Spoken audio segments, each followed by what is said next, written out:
Good morning, good afternoon, good evening, depending on where you're joining from, or if you're catching the replay. And welcome to our Z10A Table Talk series. I'm Mixta Gerard, and I'm glad to have you with us today for this ongoing conversation around Zero Trust Network access. Each month, we dive into key challenges, emerging trends, and best practices for securing modern enterprises. Before we dive in, just a few quick housekeeping items. This session is being recorded and you'll receive the replay within 24 hours. Feel free to drop your questions in the Q&A panel, and if we don't get to them during this live discussion, we'll make sure to follow up with you via email afterward. Now let's get into today's session. Insights from RSA Conference 2025, Zero Trust Trends and Takeaways. We're thrilled to be joined by three fantastic speakers today. Michael Levy, SVP of Product here at Appgate, Justin Yentile, Vice President of Global Sales Engineering, and Corey O'Connor, VP of Product Marketing. With that, let's get started. Corey, I'll pass it over to you. Thanks, Ixta, and thanks everybody for taking the time to join us today. And thanks to Justin for supporting the session. So, as Ixta mentioned, we're excited to discuss the theme of Zero Trust as a recap of RSA conference from a few weeks back. I think the conference it was a great success in general. There was certainly some new things we saw for the first time, or at least for my first time, I saw a monster truck in the expo hall. There was goats and a petting zoo on the show floor. But one of the things for sure was the theme of zero trust is still extremely relevant for RSA conference and for security organizations, security vendors, and organizations that are attending RSA conference. So we're excited to go through some interesting discussion topics in today's session. First one, I'm going to spend some time talking about what I think was one of the best sessions at the conference. It was a breakout session from John Kindervag, who is one of the godfathers of Zero Trust. But he had this topic around Zero Trust being a strategy and not a checkbox, right? Zero Trust has now been around for quite some time, 15 years, decade and a half. So it's no longer this emerging concept or this marketing term that's overused by security vendors. It's become critical and sort of at the foundation of most organizations' security programs and strategies, and we have these national mandates that are backing it. And when we look at zero trust, and this is directly from John Kindervag, when we define it, it's a strategy designed to stop data breaches and prevent other cyber attacks from being successful by eliminating trust from digital systems. So let's talk about why zero trust isn't a project or a product, but it's a continuous strategy to prevent breaches or mitigate the risk of a breach and look for the ability to support business continuity and resilience. So Justin, wanted to toss it over to you to add some color there. Yeah, thanks, Corey. I really think that zero trust. We've often heard things like this, but it really should be considered to be a journey. It's not a single destination. And so in order to really embrace the concepts of zero trust, you've got to look at various aspects of things over time. You have to have a continuous validation of all of your users and devices and their behaviors and so forth. It's not something you can just deploy once, so it's not just a single product that you can buy. You've got to vendors are going to obviously market zero trust solutions, but that does not mean that the idea of zero trust is a single product, right? I mean, there's a whole bunch of different facets to it in general. So I would say that, I completely agree with John that we need to be thinking about zero trust as really an overarching strategy and not just, something we're going to tick a box by buying a single solution for.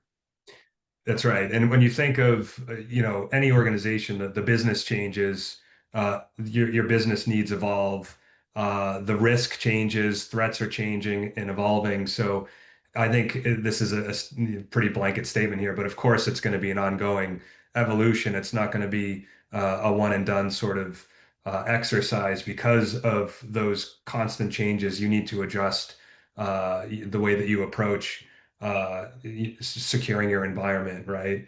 Yeah. Um, the other thing too around it not being a product, of course, every vendor is sort of positioning their solution as a zero trust solution. Mhm.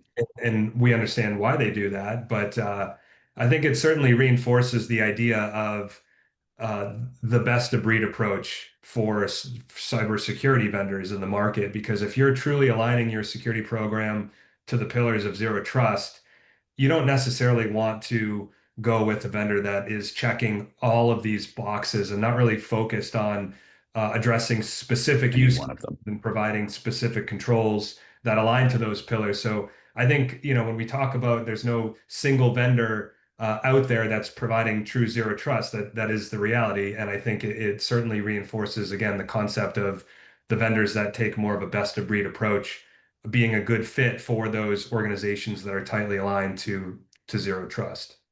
100% agreed. Yeah. So let's talk about some of the foundational components here, right?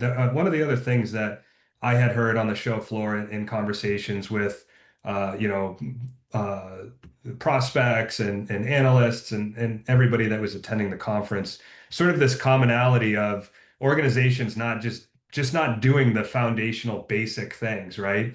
A lot of organizations are skipping those foundational zero trust steps, right? Which the Mhm. first one is identifying the protect surface. It seems pretty straightforward, but that is something that a lot of organizations are not really narrowing in on, right? So when we think about zero trust, you have to look at mapping all the business critical assets and aligning cyber risk with business risk. So let's talk about how Appgate helps define and isolate the protect surface with precision and control. And precision is a critical part of the zero trust story, right? You got to be Right. precise. You have to be granular and specific on an individual user basis. So Justin, let's chat a bit more on that.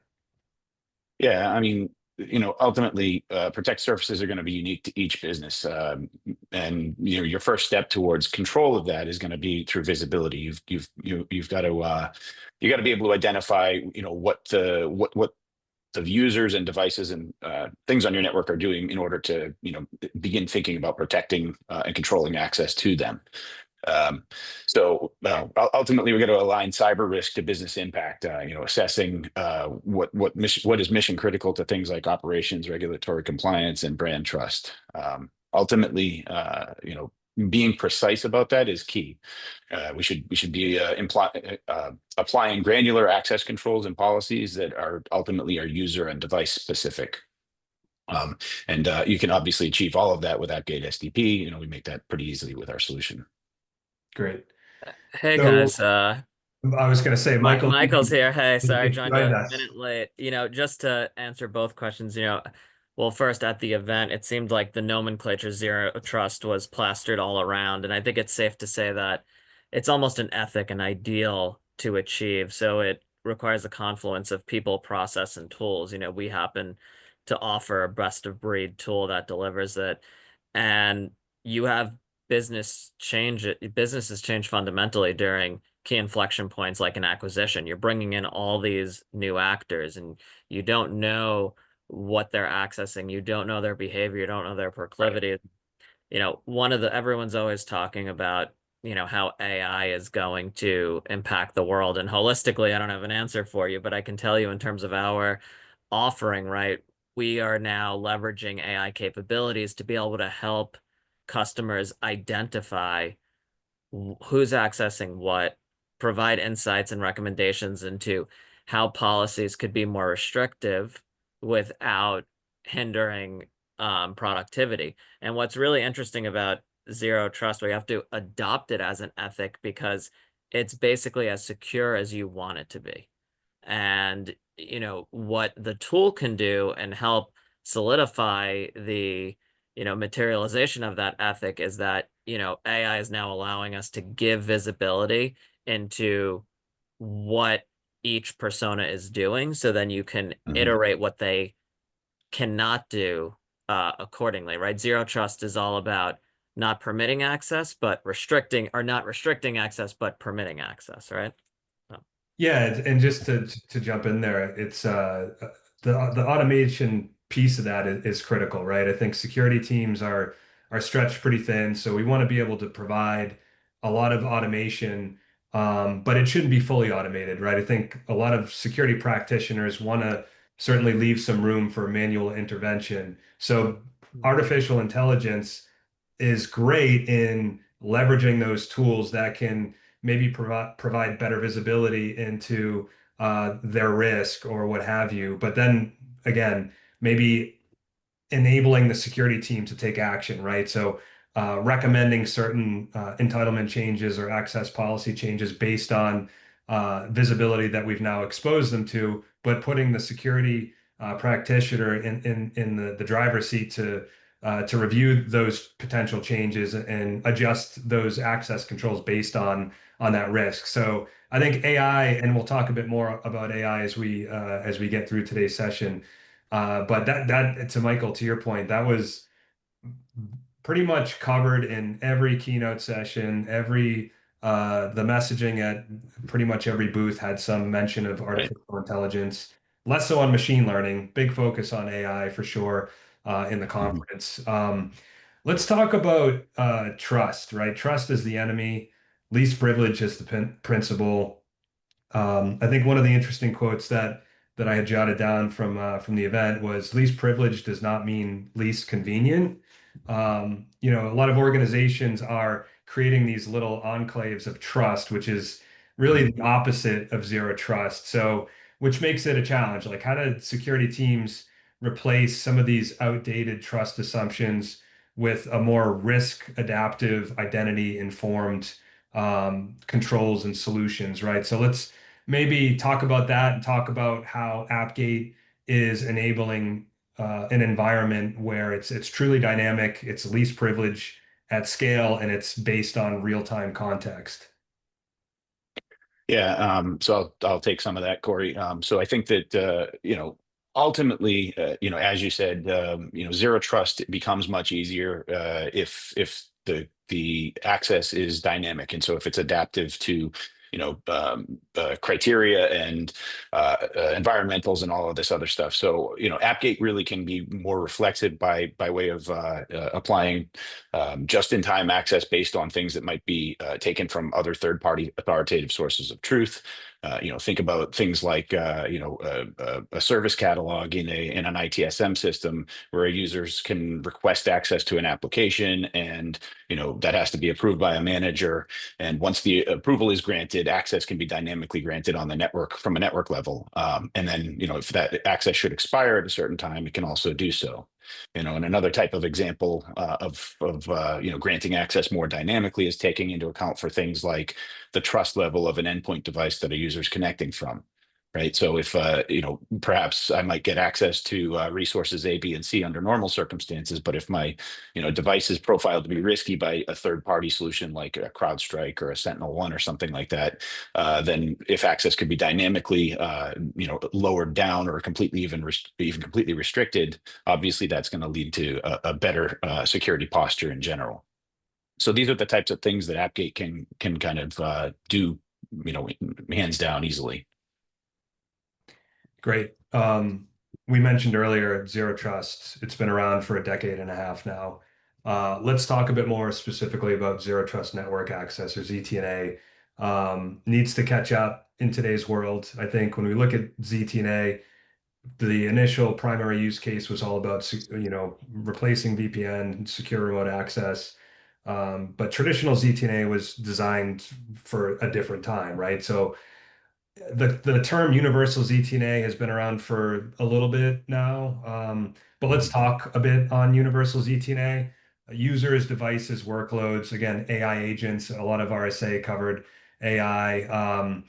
Let's talk about what the next generation architecture for ZTNA actually looks like. So we can talk about ZTNA, the evolution from VPN replacement to what it is today. Yeah, I could start. So ZTNA's real life implementation really was propelled by people working from home during the pandemic.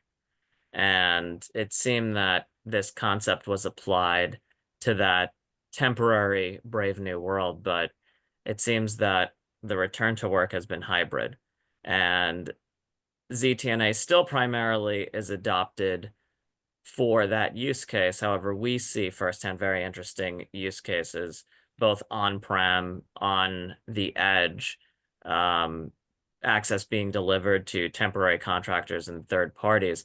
But the concept of universal ZTNA, which was popularized by Gartner, I believe, I think, Corey, you could confirm that for me, is that you are basically, and I like this analogy, treating even the in-office on-prem environment as if it is a public Wi-Fi in a cafe. So not even trusting people who are in the building on the secure Wi-Fi. So you are implementing zero trust functionality everywhere. And so the adoption of work from home and then the public cloud blew open the perimeter as we knew it. So there need to be more restrictive access than just knocking on the door, being let in, and then have it your way. You could access everything. Seems like we're at the precipice of another paradigm shift where now you have non-humans who are accessing the network and able to have a certain degree of agency or an unknown amount degree of agency. So being able to ensure that every actor, human or not, on-prem, off-prem, on the payroll or a contractor, all do not have access to anything except for what they absolutely need to be fully productive without hindering their productivity and incurring a business cost, which could be significant, right? So there has to be significant sophistication in the tool you're using, in the zero trust network access tool you're implementing, to be able to pursue that zero trust ethic that I was discussing earlier. Yeah, I think this whole concept of universal ZTNA, Michael, and you put it really well, where we're sort of moving from that initial remote use case to hybrid. You've got users all over the place, and you want that sort of coffee shop Wi-Fi connectivity. I think unifying your access controls, regardless of where your users are located, whatever devices that they're connecting to, their business critical resources exist, whether they're in the data center or in the cloud. When you move towards universal ZTNA, you're moving to a much more unified, centralized, secure control point, providing secure access to those users. Doesn't matter where they're located or which devices they're connecting to business critical applications from, right? And in doing that, you're creating a really compelling ROI story where you can deprecate redundant access control solutions like a NAC, or reduce or minimize the reliance on firewalls and the number of firewall rules that you need, drive down MPLS and other opportunities to to not only centralize the access but drive down your cost as well, right? So we talked about machine identities. Let's talk about identity in general, right? Identity security as a theme.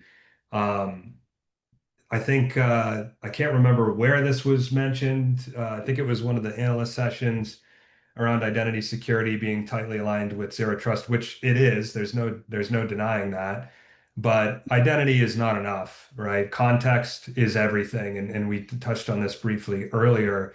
But identity is not the new perimeter. I know it's been marketed that way. It's identity plus behavior plus the environment actually equals the trust profile. So zero trust is consuming identity in policy, and that's something that we do here at Appgate, and integrating with your identity provider and then creating access control policies in a much more streamlined fashion.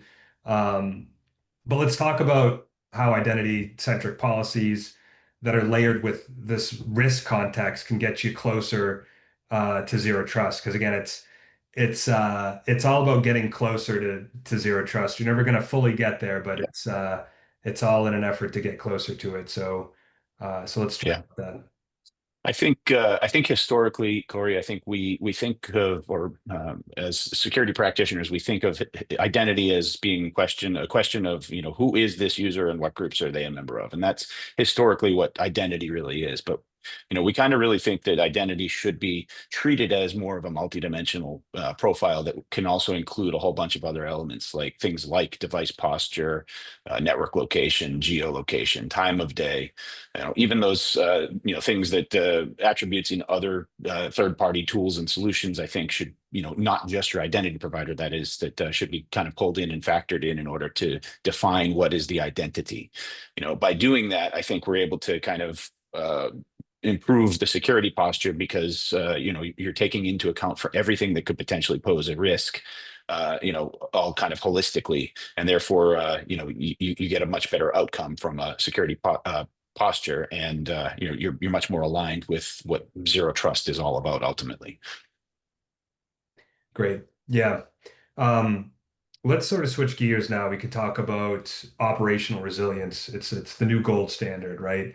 And this, I think this is, you probably heard this before, but security has to fuel productivity.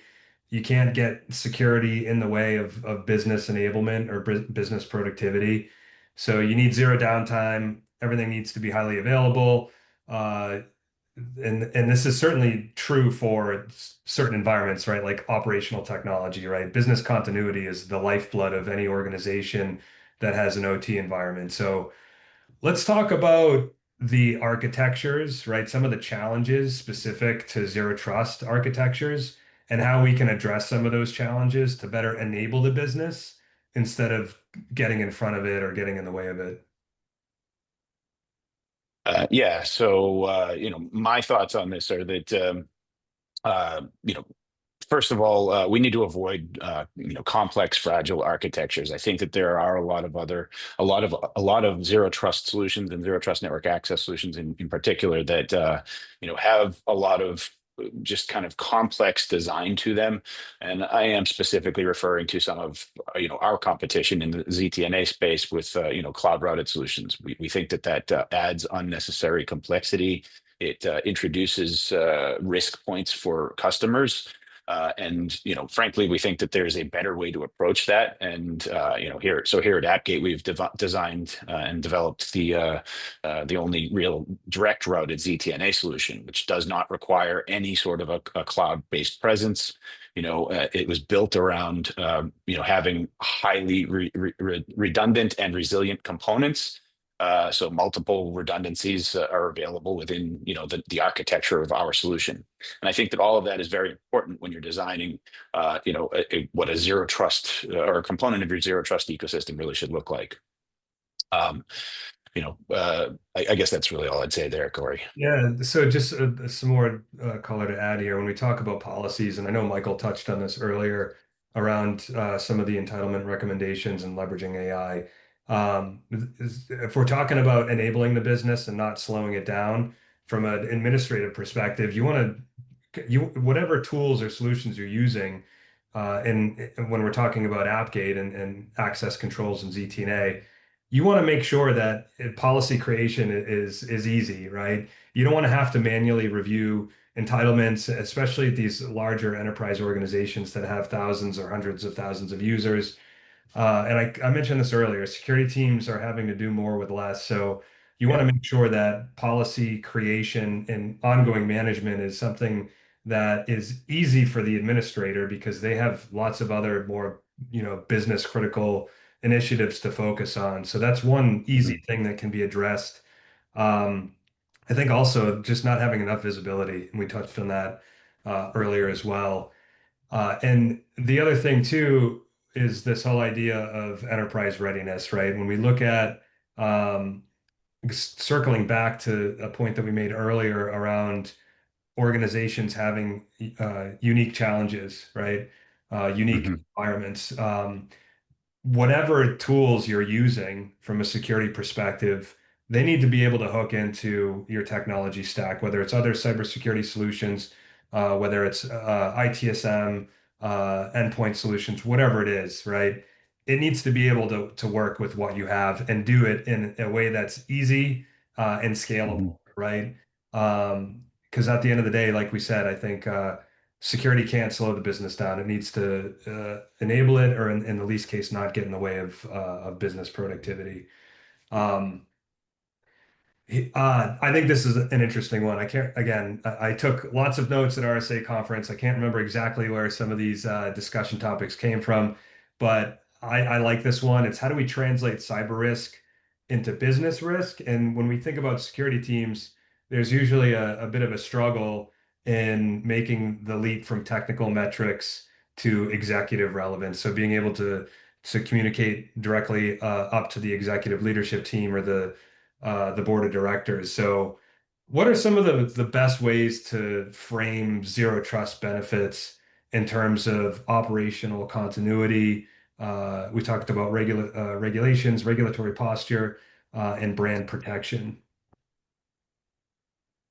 I could touch on that, and I want to bring this back to operational resilience and resiliency. This is a phrase that's kind of superseding business continuity and disaster recovery. And it's even written into legislation. You have the Digital Operational Resiliency Act in Europe. In the United States, for some reason, the nomenclature is operational resilience and not resiliency.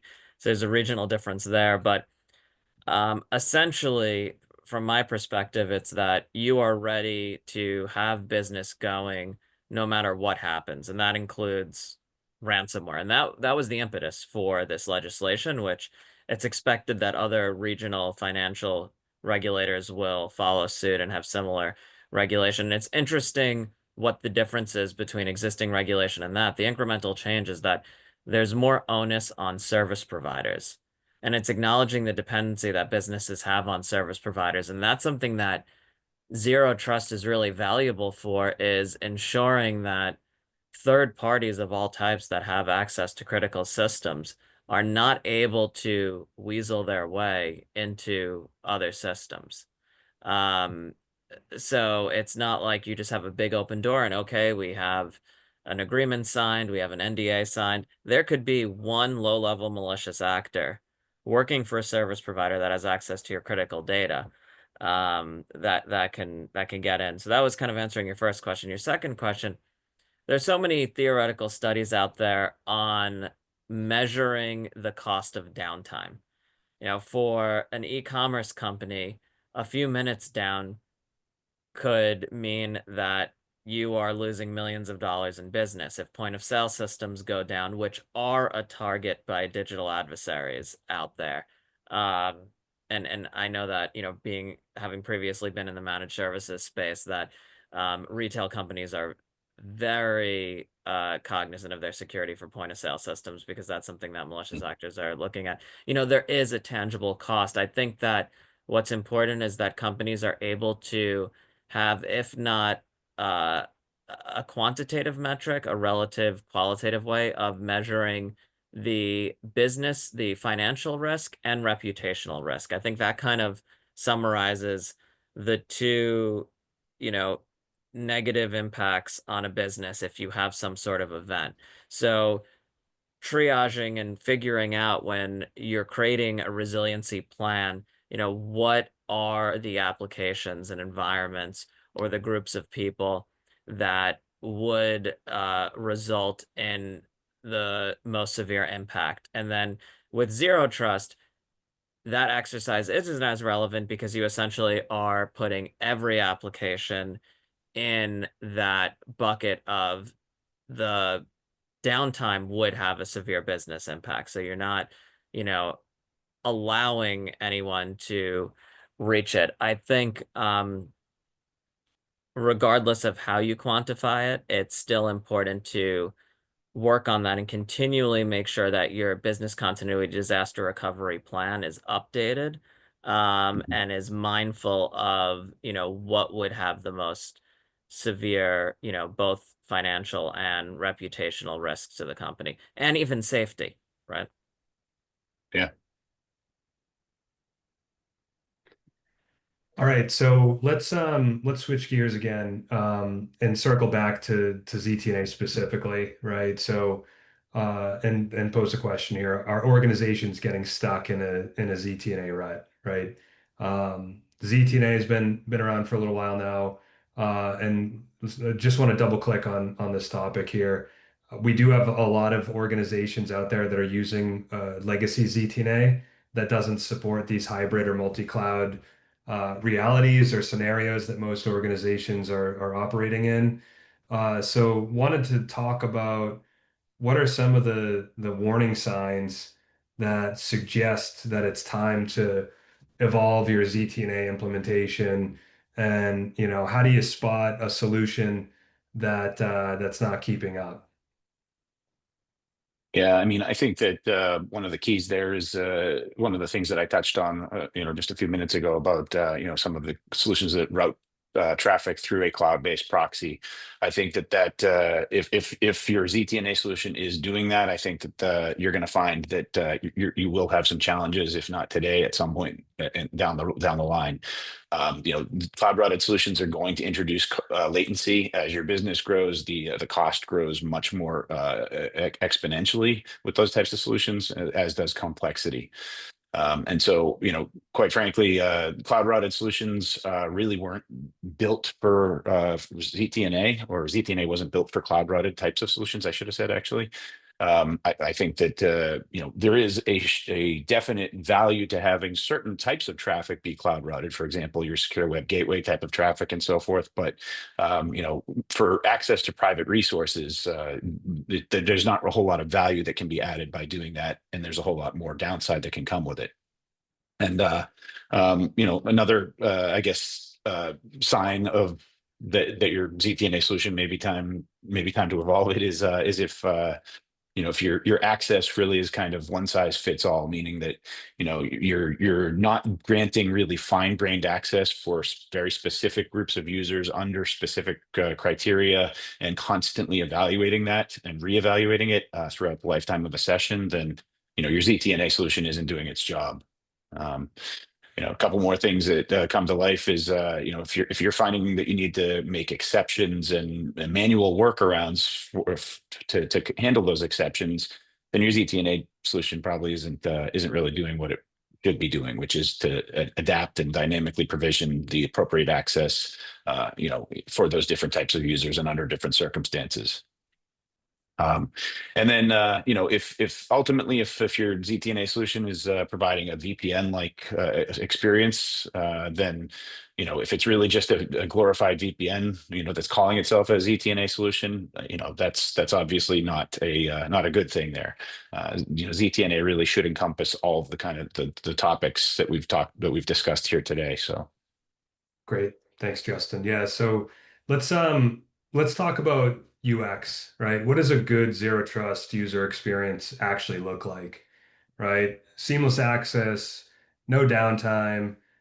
We want a consistent user experience. How do you ensure that your zero trust strategy doesn't compromise usability or performance? I would say that from an end user's perspective, your ZTNA solution should almost appear as though it's non-existent, right? If it's doing its job, if it's providing the right level of access control for the appropriate users and under the right circumstances, your users really shouldn't feel anything different. The solution should provide them with what they need to get their jobs done. Nothing more and nothing less. Messaging should be clear. So if there is some sort of an issue with the user's access, your solution should be able to, tell the user what needs to happen in order to correct that, or whom to reach out to, or whatever. Access should also be consistent, right? We talked about this concept of universal ZTNA. So for your users that are remote versus the user that's in the office, that experience really should be the same across the board. The user that's physically in an office on a network that maybe you have a little bit more control over, perhaps you trust that user a little bit more, and they have access to more things or whatever. But ultimately, that access model should be consistent. It should adapt to changes in risk without friction. Direct routing with low latency connectivity is also one of the other big things that we tout here at Appgate. We believe that the experience is much improved if there is this kind of direct routed nature, which cuts out excessive hops on the network in the path to reaching private resources. I think that's about all there, Corey. But Great. Yeah. And Michael, you touched on this earlier, but let's talk about non-human user access or machine identities. That was another theme at the conference. How should organizations approach IoT and non-human identities and zero trust?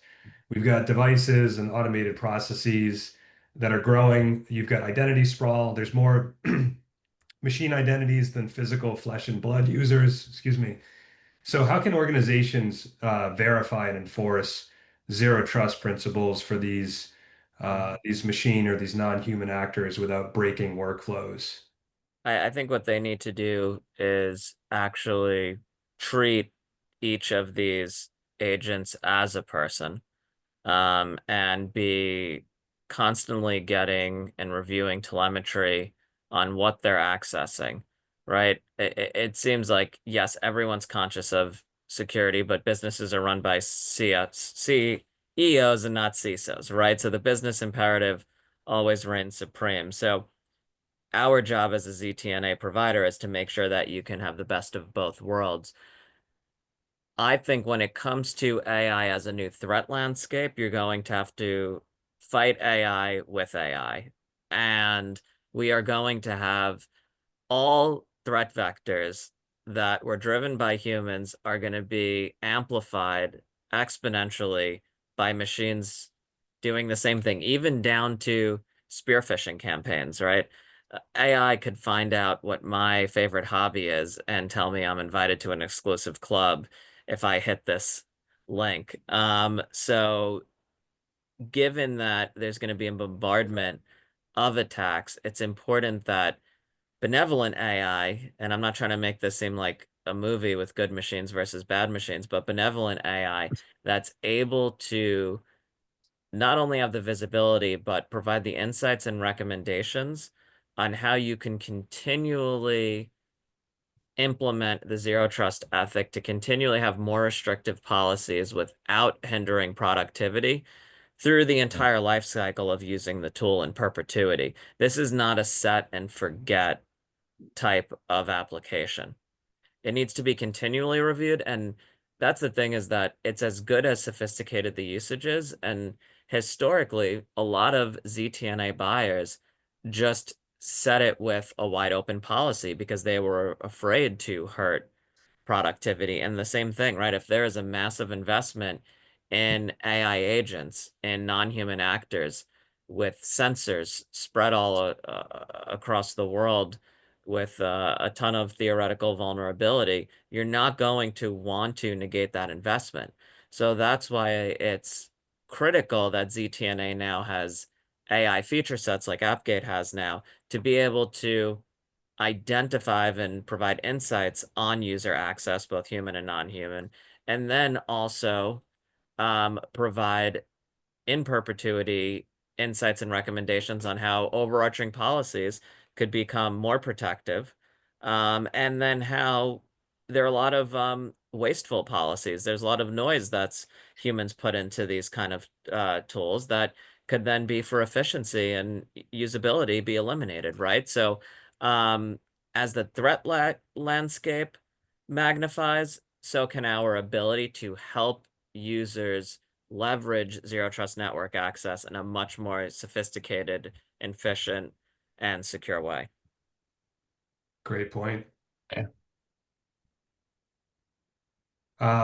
Ixta, that's the discussion topics that we had for today. So if you want to come in and close us out. Sure. Thank you so much, Corey. And thank you to our guests today, Michael, Justin, and Corey. Thank you for your time and for sharing your insights today. And to our audience, thank you for being part of today's ZTNA Table Talk. As a friendly reminder, the recording of today's session will be shared with you tomorrow. We highly value your feedback, so please take a moment to complete the short survey at the end of this webinar. Your feedback is instrumental in shaping the future of our ZTNA Table Talks. Thank you once again for joining us, and have a wonderful day.